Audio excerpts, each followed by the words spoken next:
습니다.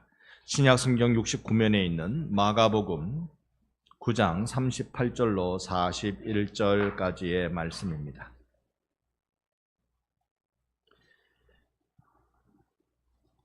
여러분 찾으신 줄 알아 제가 먼저 38절 말씀 봅니다. 요한이 예수께 여짜오되 선생님, 우리를 따르지 않는 어떤 자가 주의 이름으로 귀신을 내쫓는 것을 우리가 보고 우리를 따르지 아니하므로 금하였나이다.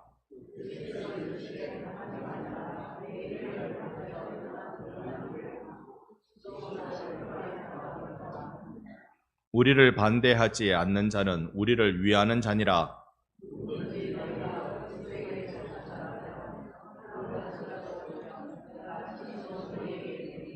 그가 결코 상을 잃지 아니하리라. 아멘. 할렐루야. 아멘. 우리 앞뒤 좌우로 인사합니다. 사랑합니다. 존경합니다. 두 아이가 비행기와 기차가 있는 장난감을 가지고 놀고 있습니다. 한 아이는 비행기가 멋있게 보여서 비행기를 가지고 놀고 있는데요. 옆에 있는 자기 친구 녀석이 장난감을 가지고 있는 거예요. 그러니까 은근히 마음속에 뭐가 생기는 거 아니? 나 저 장난감을 가지고 싶어. 이게 생기는 겁니다. 이 마음을 여러분 아실라는지 모르겠습니다.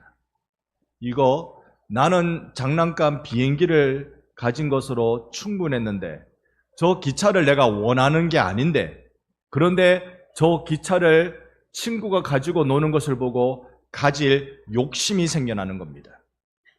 우리에게 있어서 탐욕이라는 것, 여러분 내가 무언가 원한다, 그게 내가 내 스스로 그 원하는 걸 만들어냈다고 생각하지만 사실은 대부분 다른 사람이 그걸 원하기 때문에 나도 원하는 걸로 그렇게 바뀌어 내 것으로 여기게 되는 일이 많이 있습니다. 오늘날 시대가 많이 발달하니까요, 조그만 전화기, 휴대용 전화기 안에 온갖 것들이 다 들어가 있습니다. 그러면서 자기 스스로 관심 있는 분야를 살펴보고 그러면서 어떤 착각에 빠지느냐 하면은 난 내가 저 옷을 입고 싶어 라는 착각에 빠집니다. 사실 내가 그 옷을 입고 싶은 건 아니에요. 내가 그 옷에 대한 열망을 갖고 있지는 않아요. 그런데 누군가 소위 인플루언서라고 말하는 그런 이 영향을 많이 끼치는 어떤 그 SNS를 사용할 줄 아는 사람의 모습을 보면서 되게 멋있게 보이더라. 그 사람이 입은 것이 참 예뻐 보이더라. 그래서 갑자기 내가 그걸 가지고 싶은 욕심이 생기는 겁니다. 여러분, 우리가 살고 있는 이곳 반성이 아름답지요? 저는 매번 감사합니다.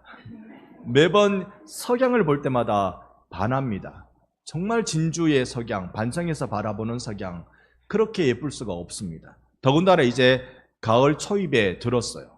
그러니 하늘이 푸르다 못해 아주 드높아 보이고, 그리고 우리가 조금만 발품을 팔면 수목원에 가서 돌아볼 수 있고, 우리가 살고 있는 자연 환경이 꽤나 멋있고 좋습니다. 그런데 갑자기 내가 주로 찾아보고 있는 그 사람의 유튜브나 이런 SNS를 살펴보니까요, 바다가 푸르다 못해 에메랄드 빛의 바다가 있는 거예요. 갑자기 나는 내 여행지는 이 사람이 가본 그곳으로 잡히기 시작합니다. 원래 나는 그 여행지가 있는 줄도 몰랐어요. 그런데 보는 순간 나는 거기 가야 된다. 먹는 거, 맛집, 다 그렇게 되어지는 경우가 많이 있습니다.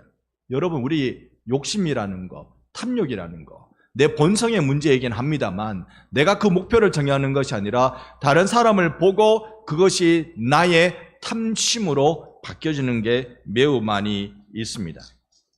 이 탐심에 대해서 고대 철학자 플라톤이라는 사람은 이렇게 말한 바 있습니다.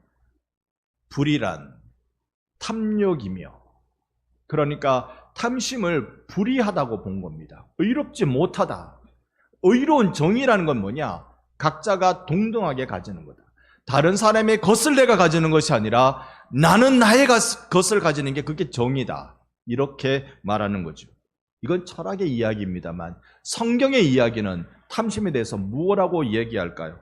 골로새서 3장 말씀에 보면 함께 5절을 읽어봅니다. 그러므로 땅에 있는 지체를 죽이라. 곧 음란과 부정과 사욕과 악한 정욕과 탐심이니 탐심은 우상 숭배니라. 아멘. 탐심은 뭐라고요?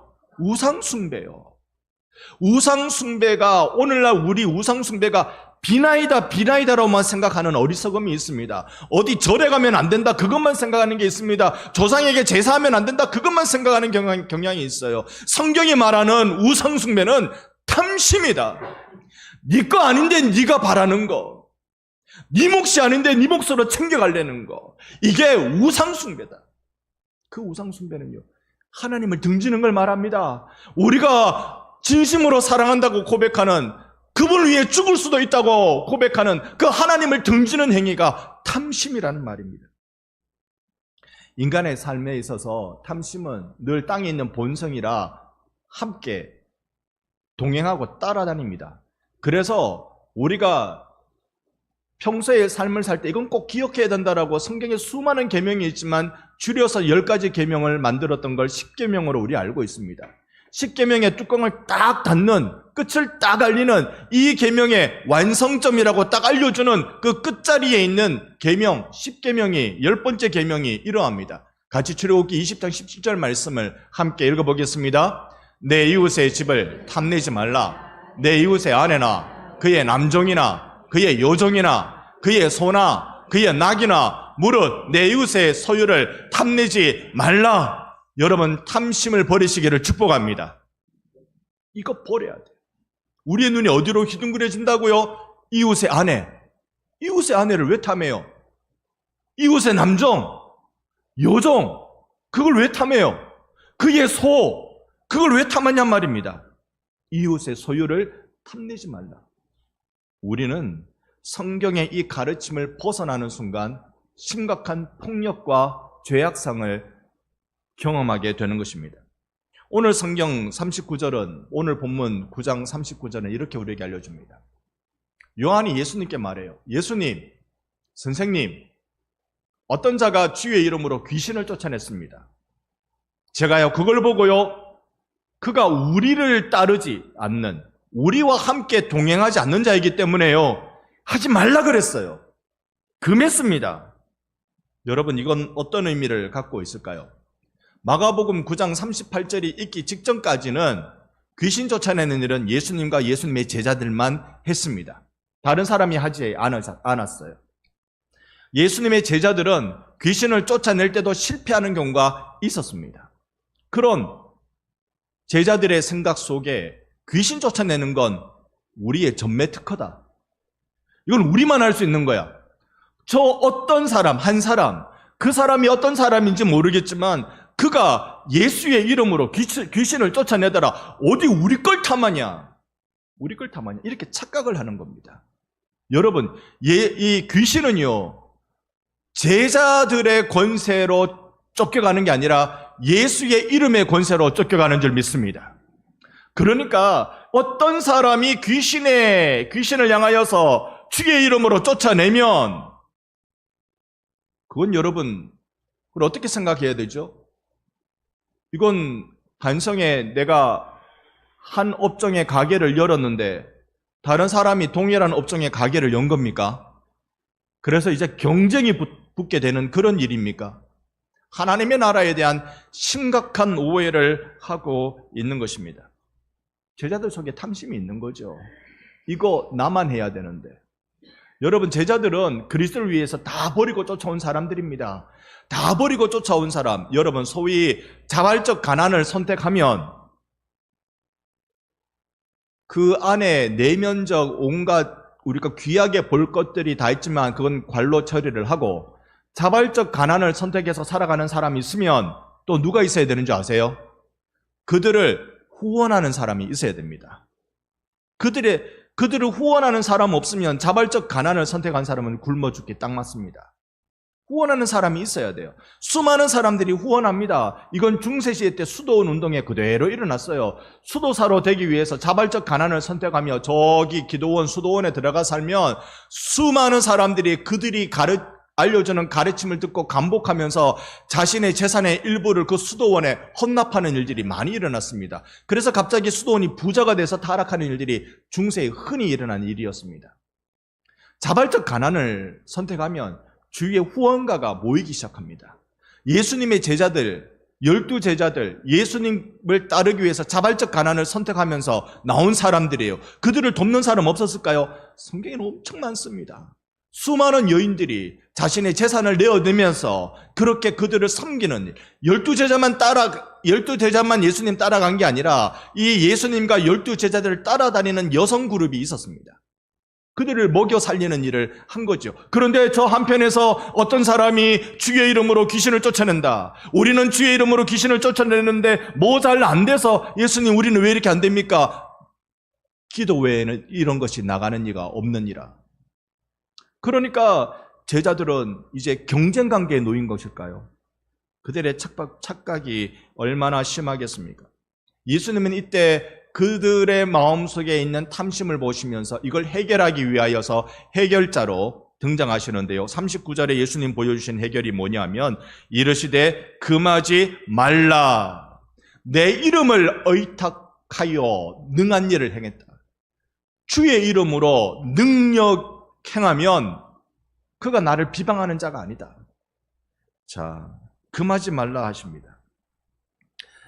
여러분, 우리 속에 있는 탐심은요, 얼마나 많이 포장을 잘하는지 모릅니다. 포장을 잘해서 아닌 것처럼 여겨지게 만들어요. 아닌 것처럼. 이 포장지 속에 들어가 있는 이 탐심이 사실은 우리 주변만 어지럽게 만드는 것이 아니라 국가적 탐심은 전쟁을 일으키고요, 세계적 탐욕은 지구를 병들게 만드는 걸 우리는 지금 경험하며 살아가고 있습니다. 이 탐심의 문제에 대해서 주님은 배타적인 마음, 저거기 우리와 함께하지 않네, 하지마! 라고 말하는 제자의 이 배타적인 마음을 주님이 금해버립니다. 그건 그렇게 하면 안 돼. 그렇게 하면 안 돼. 제자들의 특권이라고 생각하는 그 특권의식을 깨트리는 것입니다. 우리는 여기에 우리 자신을 대입해서 많이 볼 필요가 있을 것입니다. 목사가 가지는 특권이 있습니까? 목사가 가지고 있는 특권은 주님을 섬기는 겁니다. 여러분이 가지고 있는 특권은 주님을 섬기는 일입니다. 이게 우리의 특권입니다. 그런 특권의식이, 잘못된 특권의식이 세상을 혼란스럽게 만드는 것이죠. 예수님께서 40절을 말씀하시는데 이 40절은 당대의 명언과 많이 닮았습니다. 마가복음의 9장 40절은 우리에게 대적하지 않는 자는 우리를 위하는 자다. 라틴어 격언에 보면 이 키케로의 말인데요, 우리에게 대적하지 않는 자는 우리 편이다 라는 표현이, 이게 당대의 아주 흔한 격언, 속담, 그렇게 사용되어지는 말입니다. 그러니까 예수님께서는 당시에 잘 알려진 격언을 인용해서 말씀하신 걸로 보여집니다. 자, 대충 뜻은 여러분 이해하셨으리라 생각합니다. 그런데 무엇이 다를까요? 위에 있는 예수님의 말씀과 밑에 있는 당대의 격언은 어떤 의미의 차이가 있을까요? 언뜻 보면 똑같은 말입니다. 예수님이 똑같은 말을 꺼내면서 의미의 차별점을 두고 계시는데, 당대에 흔히 사용되어 있던 키케로의 명언은요, 정치적 수사입니다. 그러니까 정치할 때 적을 많이 만들지 말라 이겁니다. 적을 많이 만들면 내가 나중에 정치하려고 할 때 그거 많이 위협이 되니까 적을 만들지 마라. 그래서 우리를 대적하지 않으면 사이좋게 지내라, 이 말입니다. 정치술사고 그 정치에 자신의 입장을 표현하는 처세술입니다. 그런데 예수님이 하신 이 말씀은 무엇일까요? 그것은 하나님 나라의 포용성을 말합니다. 배척의 대상이 아니란 말입니다. 하나님의 나라의 그 영적인 포용성을 보여주고 있는 것입니다. 오늘 거기에 우리가 눈을 뜨는 마음으로 예수님이 마지막 제시해 주신 그 해결책을 한번 41절로 보아 함께 읽어보려 합니다. 다 같이 41절 말씀 같이 봅니다. 누구든지 너희가 그리스도에게 속한 자라 하여 물 한 그릇이라도 주면 내가 진실로 너희에게 이르노니 그가 결코 상을 잃지 아니하리라. 아멘. 물 한 그릇. 물 한 그릇. 마시면 시원하긴 합니다만 이 물 한 그릇이 어떤 상급을 만들어내는 것일까요? 이 물 한 그릇이 내 속에 자리 잡고 있는 이 탐심을 깨트리는 역할을 해준다는 의미에서 예수님이 이 말씀 주신 것인데, 우리가 조금 더 생각해 보십시다.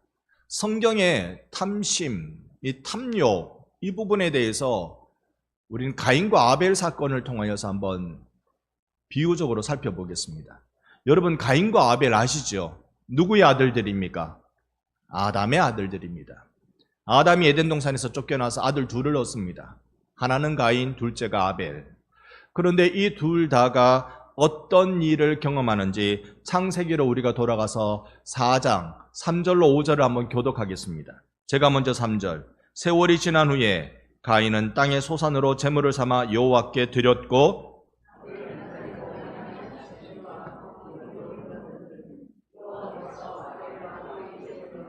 함께 봅니다. 가인과 그의 제물은 받지 아니하신지라. 가인이 몹시 분하여 안색이 변하니. 여기에 보니까요, 가인과 아벨이 하나님께 제사, 오늘날로 치면 예배를 드리는데, 하나님이 아벨의 예배는 받으시는데 가인의 예배는 안 받으셨어요. 지난 금요기도회 때 이 말씀을 가지고 우리가 기도의 제목을 삼았습니다마는, 가인의 예배를 안 받으신 이유가 물론 오늘날 개혁신학 입장에서 그 가인의 예배는 피가 없는 예배고 아벨의 예배는 양의 피가 있는 예배라서 그렇다라고 해석을 합니다만, 또 다르게 한편의 모습을 보면 히브리서의 말씀을 끌고 와서 보면 믿음으로 제사하지 않아서 가인의 예배는 받지 않으셨다고 말씀하시거든요. 그러면 가인의 예배가 뭐가 빠진, 믿음이 빠진 예배라는 말인데, 그러면 그 믿음이 뭐냐? 여러분, 예배는 오늘 이 시간에 여러분 하나님 앞에 예배드리고 있어요. 지금 이 시간에 여러분 하나님께 예배드리고 있어요. 그러면 여러분 한 사람의 예배가 하나님께 드려지기를 소망합니다. 이게 중요한 겁니다. 여러분, 우리가 예배 가운데 나갈 때 옆 사람이 어떻게 예배드리지? 옆 사람이 어떻게 하고 있지? 아니요. 여러분이 소중한 겁니다.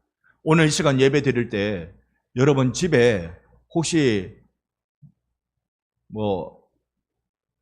아랫목에 뭐라도 묻어놓고 오셨습니까? 잊어버리시기 바랍니다. 오늘 가스레인지 불 켰는지 껐는지 모르겠다. 불 날려면 벌써 났습니다. 잊어버리시기 바랍니다. 잊어버리세요. 지금 중요한 건 내가 하나님 만나는 거예요. 이 순간에 중요한 건 내가 하나님 만나서 내가 예배를 드리는 겁니다. 저 사람. 아니요. 내가 하나님 만나고 있느냐. 가인은 아벨을 보면서 여기에 경쟁이 생기고 질투가 생깁니다. 그의 예배를 보면서 내 예배는 이게 이렇게 되는 거죠. 이게 믿음 없는 겁니다. 믿음 없는 겁니다. 아벨은 목축을 주업으로 하니까 양을 드렸고, 가인은 농사를 주업으로 하니까 곡식을 드렸겠죠. 그런데 중요한 건 내가 하나님 앞에 예배드리는 믿음, 이게 중요한데, 아벨은 여기에 갈등이 생기면 이게 사람과 사람 사이에 이런 갈등은요, 폭력을 유발합니다. 가인이 아벨을 어떻게 합니까? 쳐 죽였다 그래요.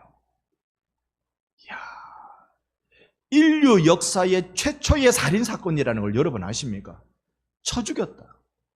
누가 그러대요? 여러분, 인류 역사에서 제일 많은 인류를 죽인 사람이 누구겠습니까? 제일 많은 인류를 죽인 사람, 가인입니다. 인류 역사의 4분의 1을 죽였어요. 당대의 인류를. 왜냐? 아버지 아담, 어머니 하와, 두 형제 중에 하나를 죽였으니 인류의 4분의 1을 죽였으니까 제일 많이 죽였대요.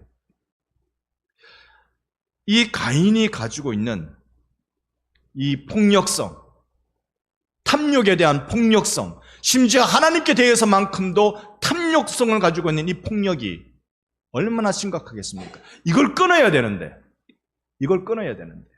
어떻게 끊을 수 있죠? 제가 대학을 다닐 때 이런 얘기 선배를 통해서 들었습니다. 지금이야 군 보급품이 잘 보급돼가지고 뭐 없거나 낡아지거나 이러면 다시 받을 수 있겠죠. 근데 그 당시에는 이 물자를 잃어버리면 안 되는 거예요. 특별히 이 군인 모자, 군모, 철모, 이게 한번 잃어버리면 야단 난다는데요. 여러분 당시에 군대를 다녀오신 분 여러분 어떻습니까? 모자를 잃어버렸어요. 그 다음에 해결책은요. 누군가 내 모자를 가져갔어요. 그 다음에 해결책은 뭡니까? 하나밖에 없어요. 나도 누군가의 모자를 가져와야 돼요. 맞습니까? 우리는 군대 다녀온 사람 없습니다. 다른 사람의 모자를 가져와야 돼요. 그러면 다른 사람은 내 모자가 사라졌네? 또 누군가의 모자를 가져와야 돼요. 이게 부대 안에 뱅글뱅글 돕니다. 저는 이게 저주의 사슬이라고 생각합니다. 뱅글뱅글 돕니다. 여러분, 내 모자가 사라졌을 때 그때 생기는 그 공포심, 그 두려움, 이거 오늘 연병장 몇 바퀴인지 모른다. 이 공포심, 이 선배가 그걸 당한 거예요. 화장실, 죄송합니다. 좀 이따 식사하셔야 될 텐데. 화장실에 앉아있는데 이게 팍 사라지더래요. 앉아있는데 이게 사라지더래요. 근데 이 선배가 어떻게 했는 줄 아세요? 이 저주를 내가 끊어야 된다. 나도 딴 사람과 가져오면 이 저주가 빙글빙글 도는 거예요. 이걸 내가 끊어야 된다. 그래서 그날 혼났다는데요. 아예 부대장에게 가서 나 잃어버렸다고. 모자에 잃어버렸다고. 하나님이 가인과 아벨 사건을 보면서 아벨이 죽은 그 상황을 보면서 이 저주를 끊어내기 위해서 하나님이 하신 방법이 뭔지 아세요? 15절, 창세기 4장 15절 함께 읽어봅니다.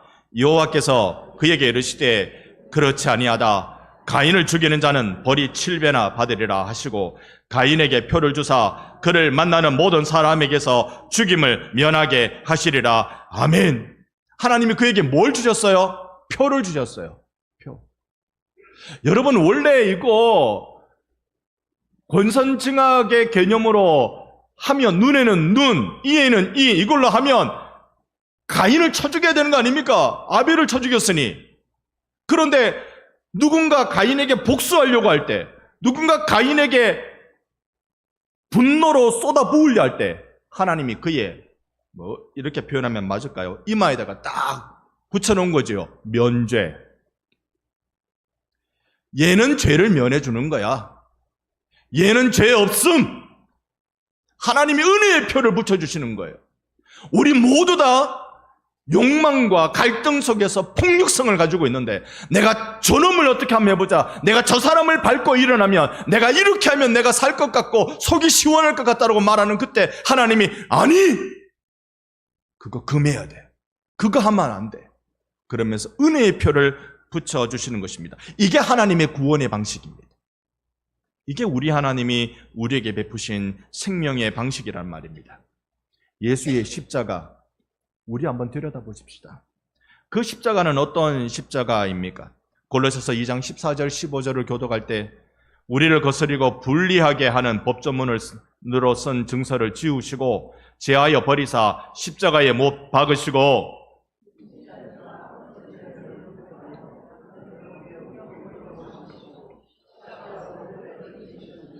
아멘. 십자가로 그대를 이기셨느니라. 아멘. 여러분 여기에 15절을 보니까요. 구경거리로 삼으셨다라는 표현이 있습니다. 이건 사실 당시의 개선 장군 행렬 때 사용되는 용어예요.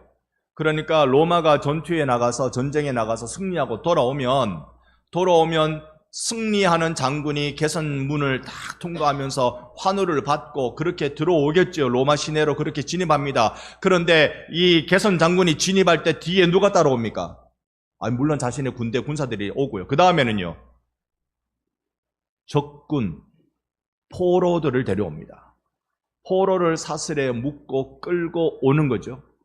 그때 제일 포로 중에 앞장선 이는 적군의 장군, 포로로 잡힌 장군을 끌고 옵니다.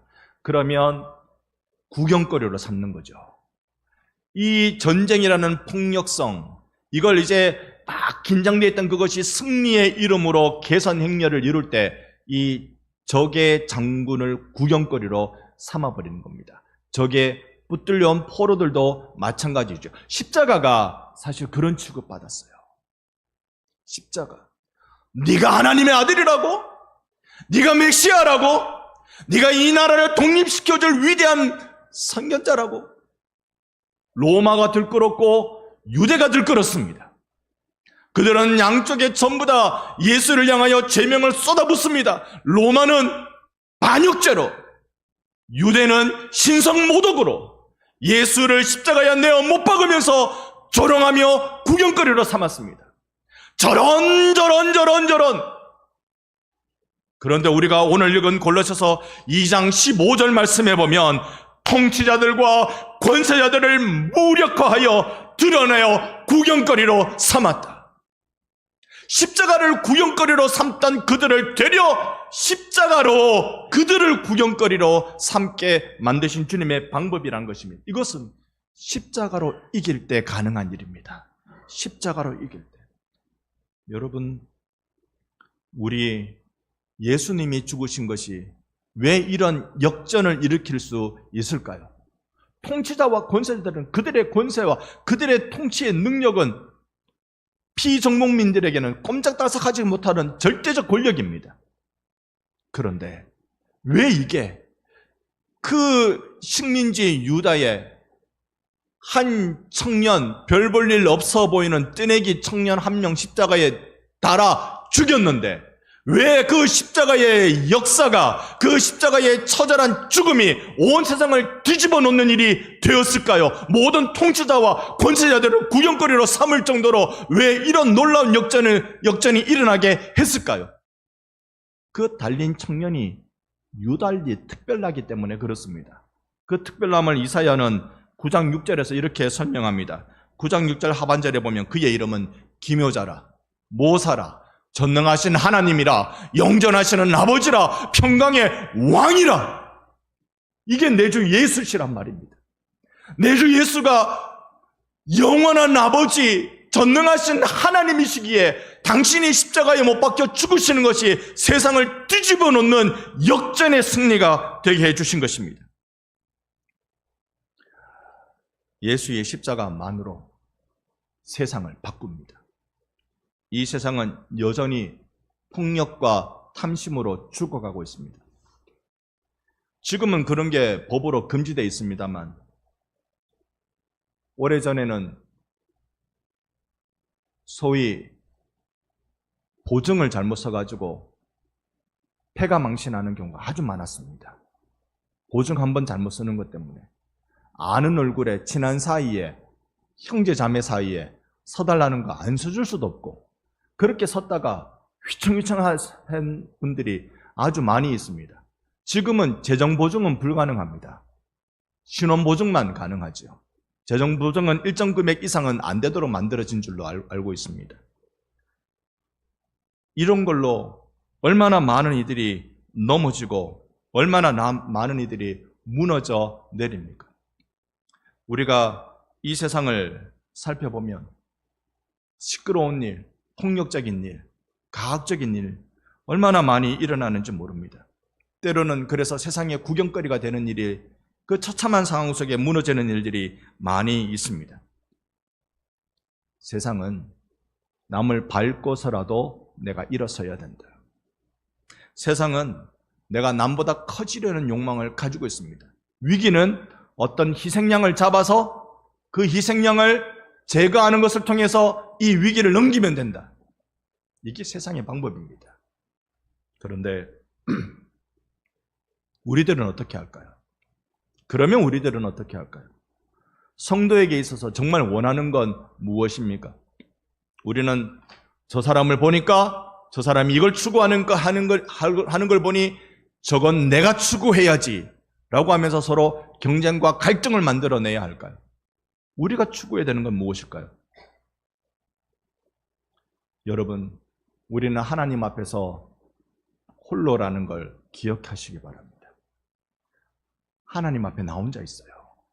하나님 앞에서는 창조주 하나님, 구원주 하나님 앞에서는 나 혼자 만나는 겁니다. 이게 신 앞의 단독자라는 표현입니다. 하나님 앞에서는 다른 사람은 아무도 몰라요. 이 시간 여러분 예배드리지만 여러분의 속마음이 어떤지는 아무도 몰라요. 여러분의 마음이 하나님하고만 연결되어 있는 겁니다. 이 시간 우리의 예배는요, 한 예배로 주님 앞에 드리지만 100여 가지의 예배로 드리고 있는 중에 있습니다. 우리는 하나님과 연결되어져 있습니다. 그러니 여러분, 하나님 앞에 순수한 욕망을, 순수한 갈망을 회복할 수 있기를 바랍니다. 남과 비교하는 마음 말고 나는 정말 하나님을 간절히 원하나. 히브리서 11장 4절은 가인과 아벨의 사건을 이렇게 표현합니다. 함께 읽어봅니다. 믿음으로 아벨은 가인보다 더 나은 제사를 하나님께 드림으로 의로운 자라 하시는 증거를 얻었으니 하나님이 그 예물에 대하여 증언하심이라. 그가 죽었으나 그 믿음으로서 지금도 말하느니라. 아멘. 믿음으로 하나님을 예배했다. 믿음으로 예배했다. 앞뒤절 사이로 히브리서는 믿음의 예배라는 건 그것은 하나님을 기쁘시게 하는 마음이라고 설명해 주고 있습니다. 그러니 여러분에게 있어서 남은 삶의 간절한 열망은 하나님 기쁘시게 드리는 삶이 이기를 축복합니다. 이 마음에 혁명이 일어나기를 바랍니다. 이 마음에 대반전이 일어나기를 바랍니다. 이때까지 나는 다른 사람이 추구하는 것보다 더 많이, 다른 사람이 가진 것보다 훨씬 더 여기에 붙들려 있는데 하나님이 여러분을 불쌍히 여기사 구주 예수 만나게 주셨고 그 예수 때문에 세상이 알지 못하는 영원한 생명을 얻었으니 여러분은 내 주 하나님을 열망하시기를 축원합니다. 하나님 바라보는 마음. 야고보서는 4장 2절 말씀에 보면 너희는 욕심을 내어도 얻지 못한다 그럽니다. 욕심을 깨트려야 합니다. 왜 얻지 못합니까? 건강한 욕심이 아니기 때문에 그래요. 구주 예수를 닮아가기를 원하는 아름다운 열망이면 하나님이 기꺼이 우리에게 허락해 주실 터인데 우리는 살인하며 시기하며 취하려고 노력하지만 안 되니 다투고 싸우고 그러니 얻지 못한다고 말씀합니다. 여기에 이제 우리 대반전을 기억하십시다. 그것은 오직 십자가 그것밖에 없습니다. 고린도전서 11장 1절 말씀을 보면 우리에게 이것을 하나 소개해 줍니다. 내가 그리스도를 본받는 자가 된 것 같이 너희도 나를 본받는 자가 되라. 그러면 바울이 말하기를 너희들이 나를 본받는 자 되라 라는 말은 바울을 닮으란 말입니까? 예수를 닮으란 말입니까? 예수를 닮으란 말. 그러니 오늘 우리가 예수 닮기를 갈망하자고요. 우리의 영적인 열망을 세속적 탐욕의 발현과 구별되게 그렇게 가지자는 것입니다. 이것이 바로 한 그릇의 성김입니다. 세상은 탐심으로 무너지고 우리는 복음으로 세상을 세워가는 사람들입니다. 그리스도 안에서의 새로운 모방. 우리가 다른 사람을 모방해서 그것대로 탐심대로 내버려 두지 말고 내가 예수 닮아가는 사람들을 보면서 나도 예수를 닮아가리라. 나 예수 위에 살리라. 이 마음으로 바뀌어지는 것이 얼마나 크고 놀라운 세상을 바꾸는 일이 되겠습니까? 갈라디아서 5장 16절 말씀에 보면 내가 이르노니 너희는 성령을 따라 행하라. 그리하면 육체의 욕심을 이루지 아니하리라. 이것을 예수 닮기 위해서 내게 필요한 것은 성령을 따라 행하는 그 일입니다. 예수 닮고자 하는 열망, 그게 쉽게 함부로 내 안에 일어나겠습니까? 성령님이 나를 도와주셔야 그런 일이 일어나게 되는 것이죠. 그래서 한 3가지로 여러분과 짧은 시간이지만 어떻게 하면은 우리가 세상을 바꾸는 일을 할 수 있을까? 먼저는요, 여러분의 예배에 십자가가 임하기를 소망합니다. 내가 드리는 예배. 십자가, 그것은 하나님과 나 사이를 열어주는 통로입니다. 그러니 하나님 한 분께 시선을 맞추십시오. 여러분의 평생의 시선이, 여러분의 예배 때의 시선이 하나님으로부터 벗어나지 않기를 간절히 소망합니다. 하나님께로 걸어두십시오. 두 번째가 형제 사랑의 십자가가 임하기를 원합니다. 가인은 아벨을 경쟁자로 보았지만 하나님은 아벨에게 너의 아우가 어디 있느냐? 하나님은 아우로 소개하고 있습니다. 우리의 욕망은 성도 각자를 경쟁자로 보게 하지만 복음은 은혜 아래서 함께 세워져 가야 할 형제로 말씀하고 있습니다. 여러분 서로가 그리스도 안에서 형제로 보이도록 십자가가 여러분 가운데 역사되어지기를 소망합니다. 옆에 분 얼굴을 보고 인사합시다. 형제님, 자매님 반갑습니다. 아멘. 이게 회복되기를 원합니다. 세 번째로 여러분의 섬김의 십자가의 역사가 일어나기를 원합니다. 오늘 우리가 물 한 그릇을 대접하는 것, 결코 그 상을 잃지 않겠다고 예수님 말씀하셨습니다. 물 한 그릇의 상이 얼마입니까? 여러분, 제가 마셔보니까요, 이 물맛은 뒤에 정수기에서 빼온 물맛 그대로인데 이 물은 한 그릇이 얼마입니까? 이게 얼마라고요? 뭐 된다고요? 그런데 이것이 섬김이 될 때, 예수의 이름으로 하는 섬김이 될 때, 그때 이 세상을 바꾸는 일이 되기 시작합니다. 세상의 탐욕을 십자가로 금하고 십자가를 통로 삼아서 생명을 뿌리는 일이 되기 시작하는 것입니다. 내가 가진 물 한 바가지가 얼마겠습니까만 욕망대로 내버려 두지 않고 주님을 닮고자 하는 열망으로 형제를 섬겨나가기 시작할 때 이런 귀한 일이 일어나게 되는 것입니다. 이 일로 여러분께 한참 설교를 했습니다만 사실 저는 이 설교를 할 자격이 없습니다. 한 주 내도록 이번 주 후반에 들어가면서 저는 이 설교를 할 자격이 없는데라는 고민이 많았습니다. 왜 그런지 아셔요?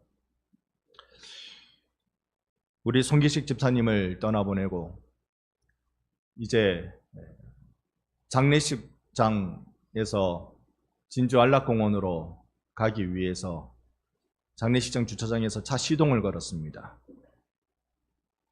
우리 성도들이 몇 분 타셨죠. 그래서 출발을 하려고 하는데 웬 흰 티를 입은 청년이 차문을 두드리는 거예요. 당연히 창문을 내려야 되죠. 이렇게 말해요. 배가 고픈데 조금 도와주고 가시라고. 배가 고픈데 밥 한번 사 먹을 수 있도록 해달라고. 제가 그때 지갑을 이렇게 가지고 있습니다. 그런데 요즘 이 작은 지갑을 가지고 다녀가지고 여기에 현금을 못 넣고 다닙니다. 그저 카드 한두 개, 신분증 넣고 그게 다입니다. 그래가지고 급하게 지금 따라가야 되니까, 늦으면 안 되니까 급한 마음에 돈을 안 갖고 왔습니다 라고 말하지 못하고 지갑을 안 갖고 왔습니다 라고 말했어요. 일단 거짓말했어요. 핑계가 있지만 거짓말했어요. 그리고 집에 와서요, 진짜 여기 돈이 없었나 열어봤어요. 1,000원짜리 3개가 있었어요. 저는 돈이 없는 줄 알았습니다. 이건 핑계지만 돈이 없는 줄 알았습니다. 제가 그냥 그때 만약에 지갑을 꺼내서 열어봐서 없네요 라고 하면 이 청년의 마음이 덜 서운했을 거예요. 그런데 그러지도 않고 저는 돈을 안 가지고 다녔습니다, 미안합니다 하고 창문을 올리고 가버렸습니다. 저는 여러분 앞에 이런 류의 설교를 할 자격이 없습니다. 오직 하나, 예수의 오늘도 보혈 덮어주심만 바라고 예수의 보혈, 그 보혈 흔적 있는 십자가 뒤에 숨기만을 바라며 여러분께 이 말씀을 잠시 나눕니다. 십자가는 이미 저주의 사슬을 끊었고 우리는 그 사랑을 물 한 바가지의 섬김으로 증언하는 자입니다. 함께 참여해 주십시오. 교회 안에서이든 교회 밖에서이든 하나님이 여러분에게 주신 물 한 그릇으로 세상을 대접하며 살리는 일 하다가 결코 그 상을 잃지 않겠다고 말씀하신 예수님의 말씀이 세상을 살려내는 상으로 응답되어지기를 내 주 예수님의 이름으로 축원합니다. 아멘.